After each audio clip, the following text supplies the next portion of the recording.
രാവേറെ വൈകും മുൻപ് തന്നെ പശ്ചിമഘട്ട മലനിരകളുടെ ഉദരത്തിൽ ഉരുണ്ടുകൂടുന്ന ഉരുളിന്റെ ആദ്യ സൂചനകൾ വന്നു തുടങ്ങിയിരുന്നു. വെള്ളാർമല സ്കൂളിന്റെ ഓരം ചേർന്നൊഴുകിയിരുന്ന ഇരവഴിഞ്ഞിപ്പുഴ കലങ്ങി മറിഞ്ഞിരുന്നു. മൂവന്തി മയങ്ങുന്നതിന് മുൻപ് തന്നെ മാനം കറുത്തിരുണ്ടിരുന്നു. വരാനിരിക്കുന്ന ആപത്ത് മുൻകൂട്ടി കണ്ടുകൊണ്ടാകാം ആനകൾ നേരത്തെ മലയിറങ്ങി. രാവിരുട്ടി. ചെമ്പ്രമലയുടെ താഴ്വാരം പതുക്കെ ഉറക്കത്തിലേക്ക് വഴുതി വീണു.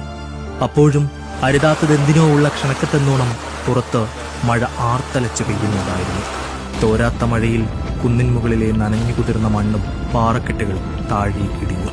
തലമുറകളേറെ കണ്ട മരങ്ങളും കൂറ്റൻ പാറകളും ഇടിഞ്ഞു താഴ്ന്ന ഉരുളിൽ കലങ്ങിമറിഞ്ഞ് വെള്ളാർമലയ്ക്ക് നേരെ ഇരമ്പിയാർത്തു പാഞ്ഞു.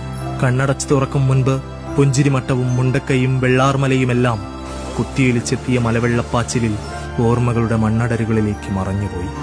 ഇനി ഒരിക്കലും വീണ്ടെടുക്കാനാകാത്ത വിധം ആ സുന്ദര ഗ്രാമവും അവിടുത്തെ മനുഷ്യരും മാഞ്ഞുപോയി.